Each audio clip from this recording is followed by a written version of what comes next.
Hey guys, my name's Crystal Kenny, and I'm in love with creating. All things artistic and imagination involved.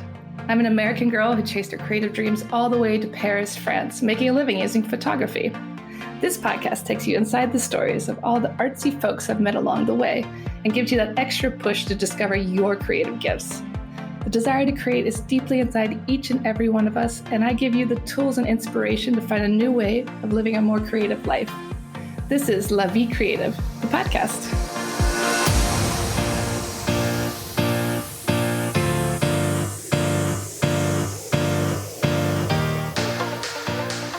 An actress and a writer originally from Italy, but now calling Paris home.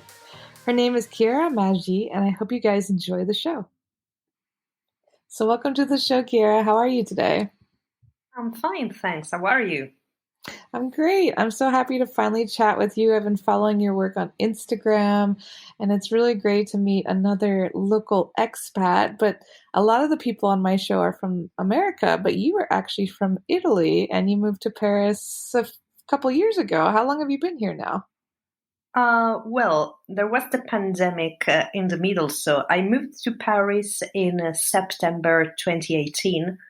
Because I was accepted in a drama school. So I graduated in film acting in 2019. And, but with the pandemic, I didn't really get to leave Paris the way I wanted. So technically speaking, that will be 4 years, but let's count 2. That's what I will say. We lost half those years to the pandemic because everything was closed. Yeah. And so which school did you get accepted into? It's an American school, actually. It's called BAW, Bilingual Acting Workshop. It's in Quai d'Orsay, close to the Musée d'Orsay. Oh, so nice. And I'd love to hear what it's like to study drama in Paris at an American school. Like, talk about that whole process and what it's like to attend there. Well, I wanted to move to Paris because I had never lived there before, and it has always been my favorite city. But back then, my French was, I only knew a few words of French, while I speak more English than Italian in my daily life. So I auditioned for that, and I got accepted, and it was cool. Now, I think I may actually stay in Paris for my whole life. Well, I know that's a lot to say, but Paris is an endless source of inspiration, of stuff happening, and I found really amazing people here. There is a very strong sense of community, and so far, I like it. I feel like I belong, which has always been a quite alien sentiment to me, but maybe Paris is my home. Maybe. I love that. It's funny because Paris attracts like a lot of, I feel like lost souls, or they don't really feel like a part of their local community. And I feel the same way, like you find a community here just because you move to Paris, you have something in common. It's such it can sometimes be a difficult city to move to. Yes, it was very hard, especially at the beginning. But yes, I think me and other lost souls made a community, and now we are less lost. Can we say that? Yeah, exactly. And what was the most difficult part of moving here? Well, it was very hard to find accommodation. It's I used to live in England before, and the main difference between England and France is that, you can find accommodation in England even from afar, from another country. Mm-hmm. You pay, it's yours. Here in Paris, it's like going to an audition. Yeah, well, on the other hand, Paris is a very popular destination, especially for Americans. There are a lot of Americans here. Everybody wants to move to Paris. So, finding a place to stay was Mhm. quite hard. I changed a few, but now I'm happy with my my own little flat in Bastille. So yeah, it's small, but it's got all I need. Yeah, yeah. A lot of us don't spend much time inside our apartments, so we just need a place to sleep at night, basically. Yes, to sleep and well, to watch a film, to crash. Yeah, it's Yeah. true. We are very social here in Paris. We like to go It's out a lot. There's so much to do outside. And talk about the theater school. So when you first started attending, like what is the process like of learning to act? Like some people have told me you have to basically break down your own personality and kind of empty yourself so that you can take on other characters. Like talk a little bit about the process of learning acting. Well, I started learning acting at a very early age in Italy and then subsequently in England. And let's say I got a diploma just in France. I went to a traditional drama school here in France. But yeah, acting is it can be very beautiful and very destructive too. It's yeah, because the thing is that you have to get in and out of emotions. I think that's the most difficult part. Because in order to portray someone else, you become that someone else for a while, and it can be overwhelming. It can be draining, but it can be very beautiful as well. It's I cannot imagine anything else, to be honest. This is what I do. I love that. And so when you're getting into character, how do you do that? Do you try to imagine yourself as that person? Do you even act like that person in your everyday life to get into character? Or what is your process like to become the character? Well, there are different techniques. I guess what I studied most is the Strasberg technique, or, which has a lot to do with substitution. For example, if you have to get into a specific emotion in order to portray it, like sadness or anger or hopelessness, you find something similar in your personal life, in your past, and you get back to that with your mind and with your heart in order to get there and use that for your character. Yeah. Interesting. So you revisit a lot of past traumas. Yes, it can be very therapeutic, and Hmm. it can be heartbreaking too. Like in some classes, you can see people breaking down, people crying, people who are unable to get out of character. It's a teacher of mine once said, if you step into an acting class, it's like stepping into a lunatic asylum. And well, he's got a point. He definitely has. They go That into can a be, crazy house. yeah, it's, yeah. The other people you interviewed were right. You dismantle yourself and you put your pieces back together. Definitely. It's, Do you ever find it hard to get out of character once you've really become involved with a character? What are some ways that you can like clean yourself of that character? well, one technique is to shake it out physically.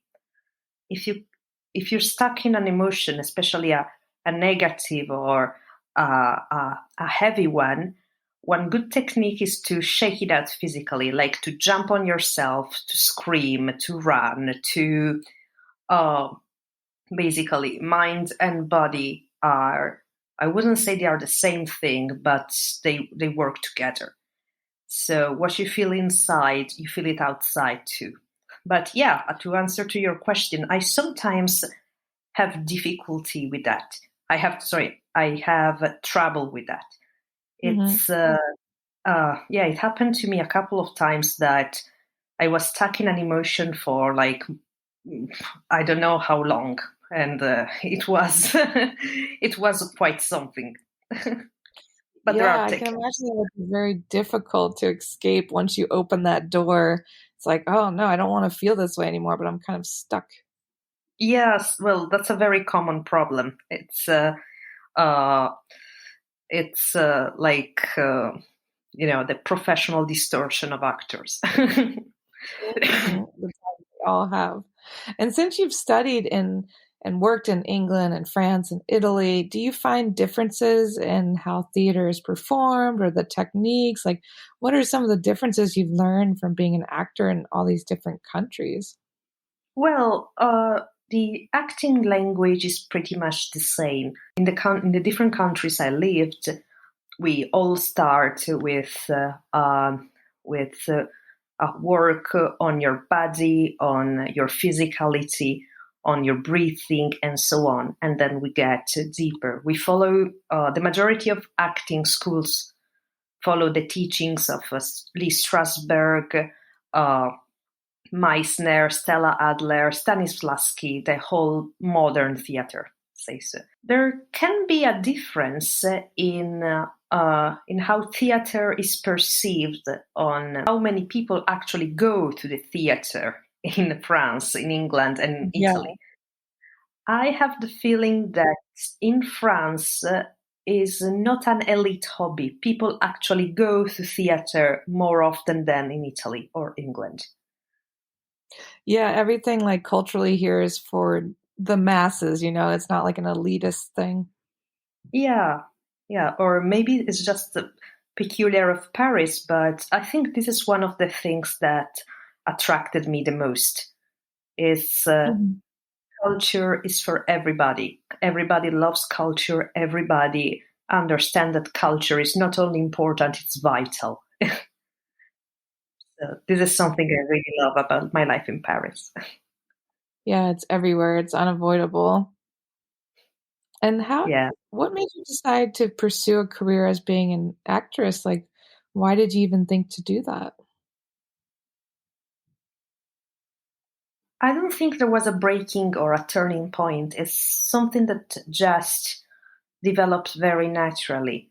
I find it always very hard to answer this question because it's like uh, when they ask me, "How did you start writing?" Uh, Mhm. I don't know. I just know that at some point I found myself with two notebooks full of stories and poems and ideas, and I don't remember what was there before. I Yeah, guess that creativity doesn't start; it just happens. I like At that. least, Yeah. yeah. Well, maybe there was some other people had some sort of epiphany, but for me, it was just there at some point. Yeah, it just started flowing. Exactly. And what do you think is more important for an actor? Do you think it's more about the talent, like natural talent, or training, the schooling?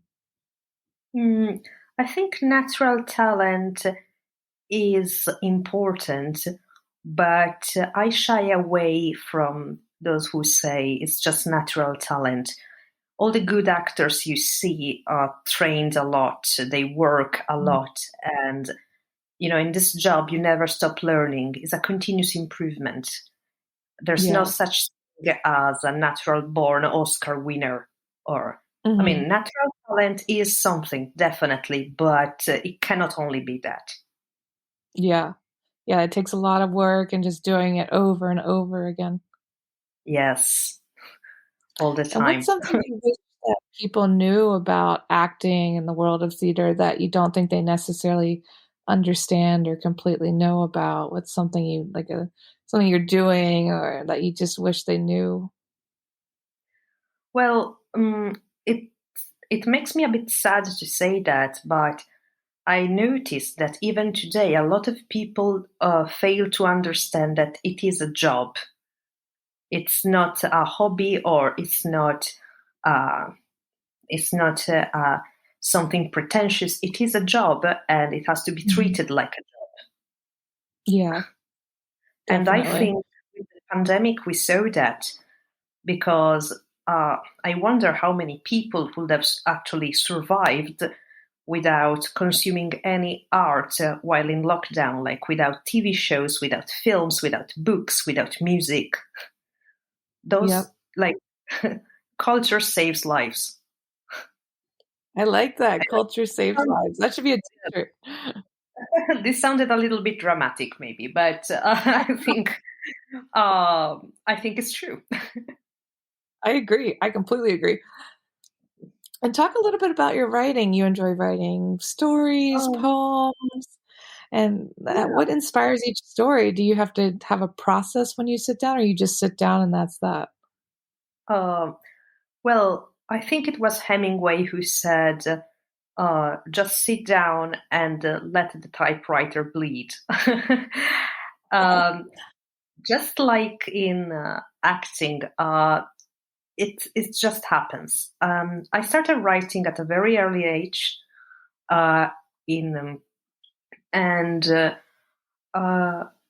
I think there are different reasons why I started. As a child, it was to entertain myself mostly, and other times it was because I saw something, a detail or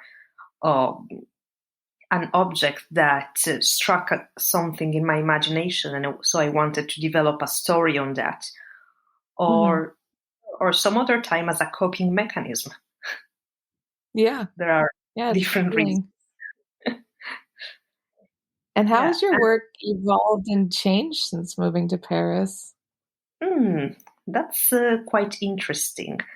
Here in Paris, I found a community of Anglophone poets and spoken word performers, and I think getting to know so many other fellow artists and their work, it has been a great inspiration.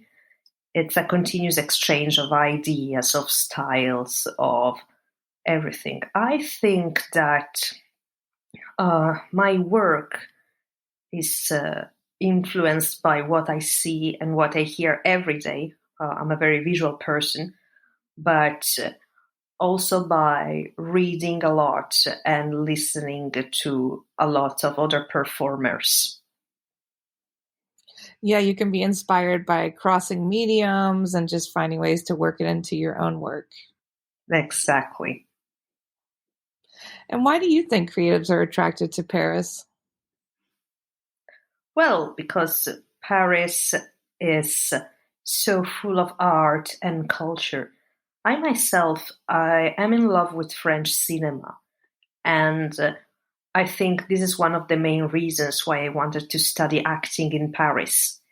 Because growing up, I was so inspired and so in love with the great French directors and actors like Jean-Luc Godard or Truffaut or Céline Sciamma, and that is great. And the good thing, one of the best things in Paris, is that you are never bored.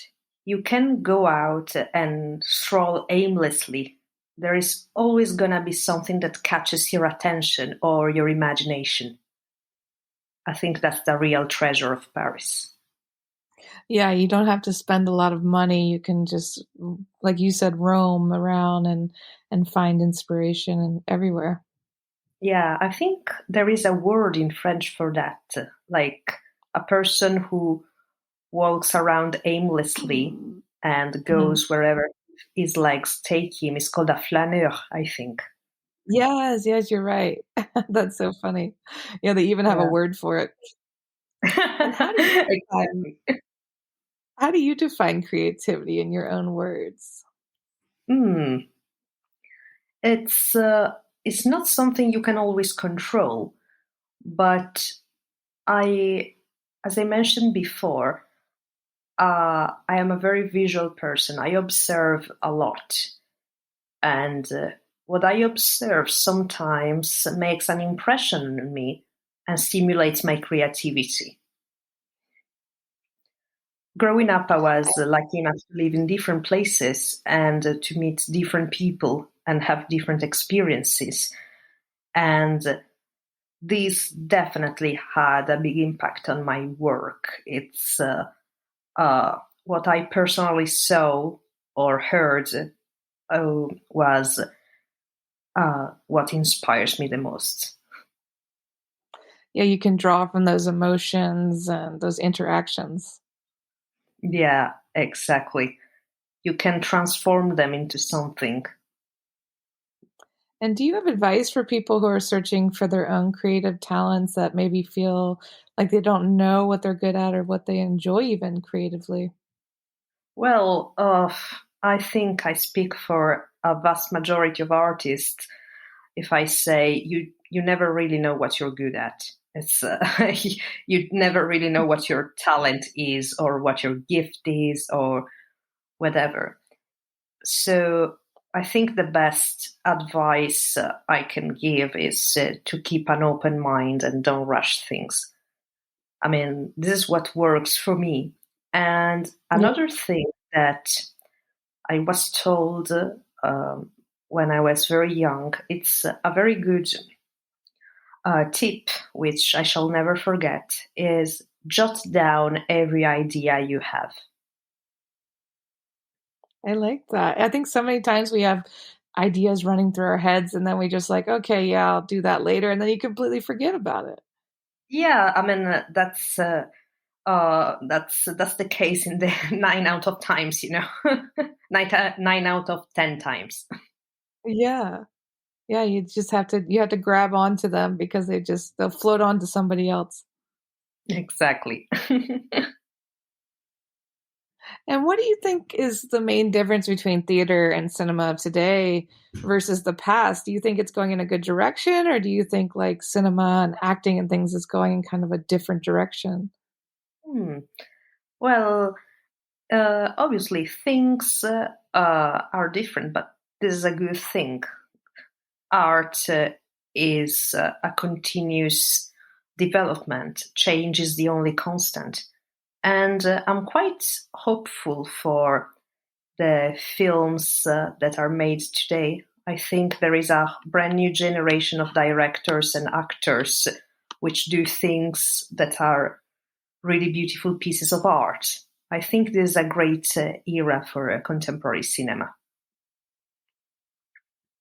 Yeah, I think that like it's evolving, but also they're always coming back to the old things. And I mean, you see now in the movies, a lot of movies are remade over and over again too.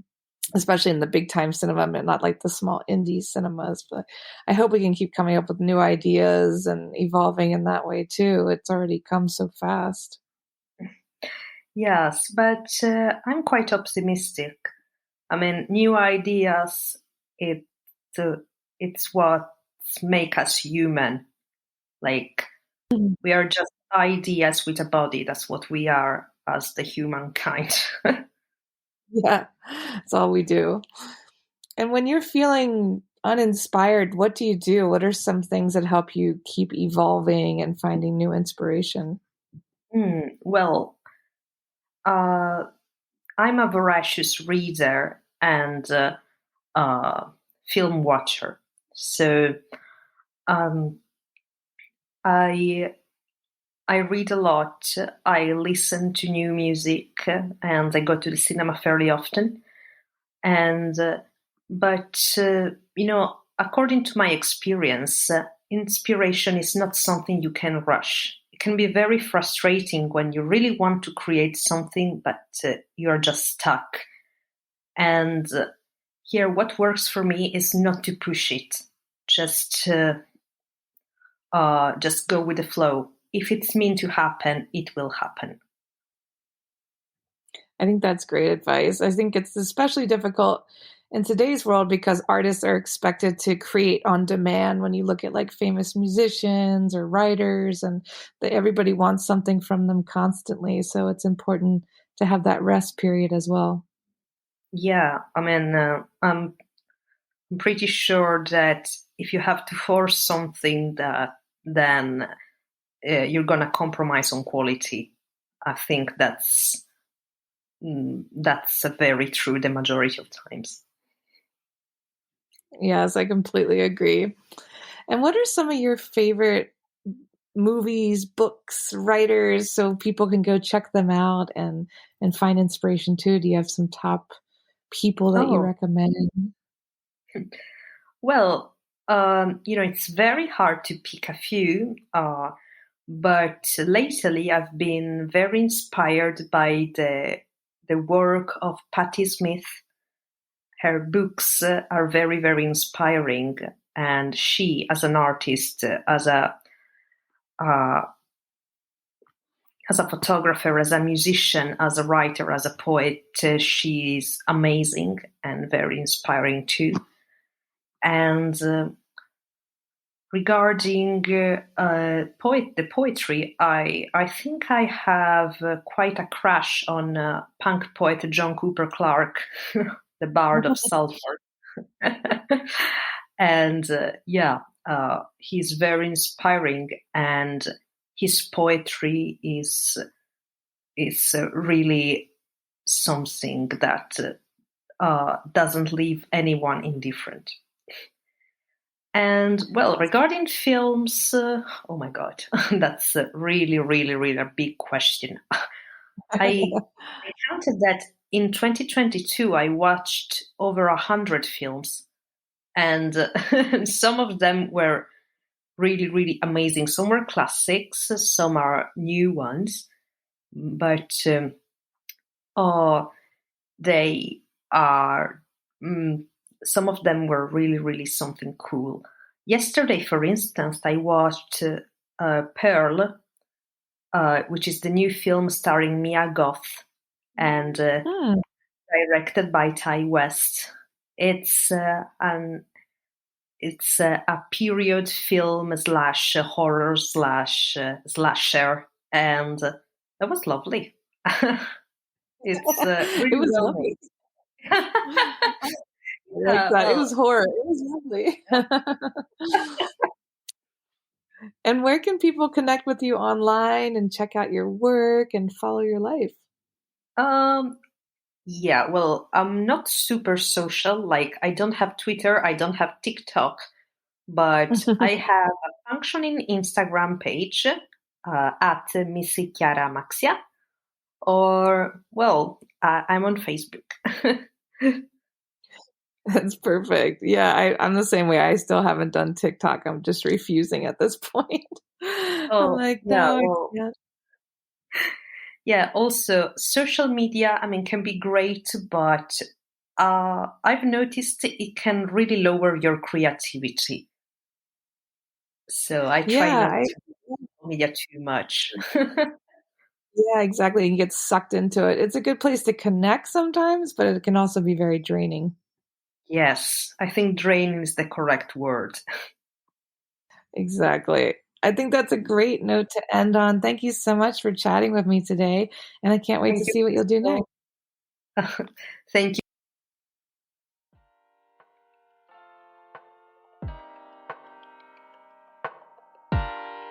Thanks so much for tuning in to La Vie Creative. You can find more information on MissParisPhoto.com. And if you enjoyed this show, please feel free to share and spread the word for all my creative guests. We have the power to help them to keep doing what they love. See you next time.